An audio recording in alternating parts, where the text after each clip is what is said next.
Muito bem, a gente sempre conversa sobre economia toda semana aqui no painel eletrônico e para isso a gente chama o economista especialista Fernando Gomes, nosso colega na Câmara dos Deputados. Fernando, tudo bem com você? Bom dia, Márcio. Tudo bem? Quanto tempo, né? Bom dia aí para todo mundo que nos acompanha. Pois é, eu estive fora por praticamente mais de 2 meses, né? Férias, recesso parlamentar, peguei a tal da Covid também, mas agora Pegamos estamos de volta. todos. Pois é. Saudade, Fernando, saudade. Saudade também. Vamos lá, vamos trabalhar. Exatamente, vamos trabalhar como o Banco Central, né, Fernando? Que na semana passada elevou a taxa Selic em 1 ponto percentual e meio, ou seja, a taxa passou de 9,25 para 10,75% ao ano. É um novo recorde, já dá para pedir 2 músicas e meia no Fantástico, né? Oito altas seguidas da Selic, desde que a taxa estava lá embaixo, em 2% ao ano. Então, Fernando, com essa taxa, com mais essa alta, o que é que o cidadão pode esperar? O objetivo é que a inflação comece a ceder? Pois é, Márcio, é isso mesmo, né? A gente, como você disse, lá em janeiro do ano passado, a gente tinha uma Selic aí que estava em 2%, economia parada, estagnada aí por causa da crise do coronavírus, e aí a inflação começou a subir, impulsionada aí mais por fatores externos do que por um aumento do consumo aqui dentro. Que fatores externos são esses? Principalmente o preço do barril de petróleo e o aumento do dólar, que encarece o preço do combustível aqui internamente. O aumento do preço do combustível ele é muito ruim para a inflação, porque esse aumento ele gera impactos em toda a nossa cadeia de preços, porque a maior parte da produção brasileira ela é transportada por estradas, por caminhões que usam óleo diesel.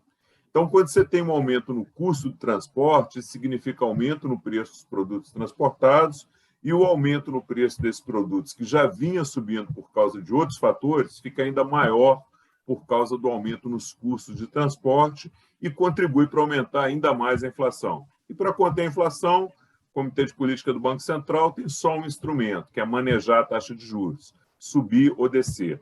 Então, subiu a inflação, você sobe a taxa de juros para estimular a poupança, estimular a aplicação dos recursos no mercado financeiro, tirar esse dinheiro da economia e também para tornar o crédito mais caro para o consumidor e diminuir o consumo, né?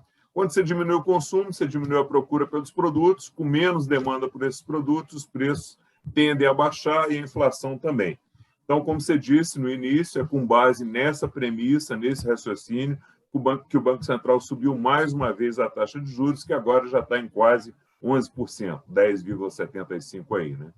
É bom a gente lembrar que a inflação medida pelo IPCA, que é um índice aí que engloba praticamente todos os bens e serviços da economia, ele fechou 2021 em mais de 10%. Previsões do governo para esse ano é que a inflação fique em 5%, teto máximo, né? Que é a metade da inflação do ano passado. É bom a gente também explicar aqui para quem nos assiste como é que funciona esse sistema de metas do Banco Central. O Banco Central ele define uma meta, um percentual para a inflação e vai trabalhar com a taxa de juros para que a inflação não supere essa meta que foi estabelecida. E essa meta ela tem uma margem de tolerância, né? Você tem o centro da meta e tem uma margem de tolerância para cima e para baixo.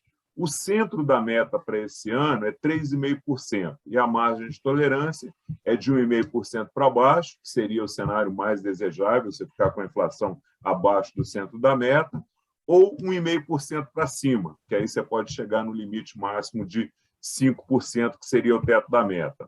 Sobre a sua pergunta direta, né? Enrolei aqui, agora vamos para a pergunta direta. Se a inflação vai começar a ceder, ainda é cedo para a gente dizer isso, tanto é que o Banco Central, na ata da reunião em que houve esse último aumento da taxa de juros, ele ainda trabalha com a possibilidade de outras altas na Selic para esse ano, mas em um ritmo menos forte do que o que tem sido feito até agora. Ou seja, se a inflação começar a dar sinais de que vai ceder, pode haver aumentos mais leves daqui para frente. 1%, 0,75%, até 0,5%, e depois essa taxa pode começar a cair se a inflação realmente começar a ceder. Agora, indo para a vida real, não é isso que a gente vem observando nesse início de ano. A projeção do mercado para a inflação em 2022 ela subiu pela quarta semana consecutiva. A última previsão do mercado é que o IPCA para 2022 ele já atinja 5,44%. Então, acima dos 5%, que seria o teto máximo admitido aí dentro do sistema de metas de inflação. Esse percentual de 5,44% é a projeção que o boletim Focus do Banco Central faz através de uma pesquisa aí junto a mais de 100 instituições do mercado financeiro para esses principais indicadores econômicos do país. Então, a maioria dos agentes econômicos acredita que a meta, que a inflação em 2022 já vai superar a meta estabelecida pelo Banco Central. E, Fernando, então, por conta, inclusive, dessa perspectiva do Banco Central de acenar com eventuais novos aumentos da Selic, da taxa Selic, essa medida é consensual? A sua aplicação ela é uma bíblia para os mercados ou há dúvida sobre sua eficiência para conter a inflação? Pois é, Márcio. Esse é um ponto muito importante para a gente trazer aqui, para que quem nos assiste possa entender, né, fazer a sua própria reflexão aí, porque não há consenso. Elevar os juros aí com aumentos fortes de 1,5%, como foram os últimos aumentos, elevando a taxa para mais de 10% ao ano, não é uma medida consensual, não é uma medida que a grande maioria dos economistas e parlamentares apoiam. Existem aí pontos de vista diferentes em relação à eficiência dessa medida. E por que tem essa divergência? Porque boa parte da nossa inflação ela não ocorre porque está havendo um aumento forte do consumo e esse aumento do consumo precisa ser contido para reduzir a inflação. Tem uma parte da inflação que está diretamente ligada a preços que não estão aumentando por causa de um aumento no consumo, como o preço dos combustíveis, que decorrem do preço do barril de petróleo no mercado externo e também do valor do dólar. Então, não adianta subir a taxa de juros, porque subir a taxa de juros aqui não vai fazer o preço do barril de petróleo no mercado externo diminuir. Outro exemplo é a taxa de câmbio, que também impacta aí o valor dos combustíveis e outros produtos, né? Alta do dólar significa inflação subindo, porque boa parte do que é consumido aqui, além de petróleo, você tem vários alimentos, vários outros insumos que são importados e pagos em dólar. Então, você aumentar a taxa de juros também não vai influir diretamente no preço do dólar e fazer o dólar cair. A gente já conversou sobre isso aqui em outro programa, né? Parte da inflação brasileira não é uma inflação de demanda, de aumento do consumo, mas é a inflação de oferta, que também é chamada de inflação de custos. O que é a inflação de custos? É a inflação que não é gerada pelo aumento da demanda, mas, como o próprio nome diz, é a inflação gerada pelo aumento dos custos de produção, dos insumos, dos produtos intermediários. A gente pode dizer que a inflação de custos é a inflação de oferta, não de demanda. E isso acontece porque o aumento dos preços ele está diretamente relacionado à oferta dos produtos, né? A demanda, a maior procura pelos bens, ela não se altera de forma significativa nesse cenário de inflação de custos que responde por parte da inflação brasileira. Os exemplos aqui mais comuns que a gente sempre tem dado, preço do barril de petróleo no mercado externo e taxa de câmbio.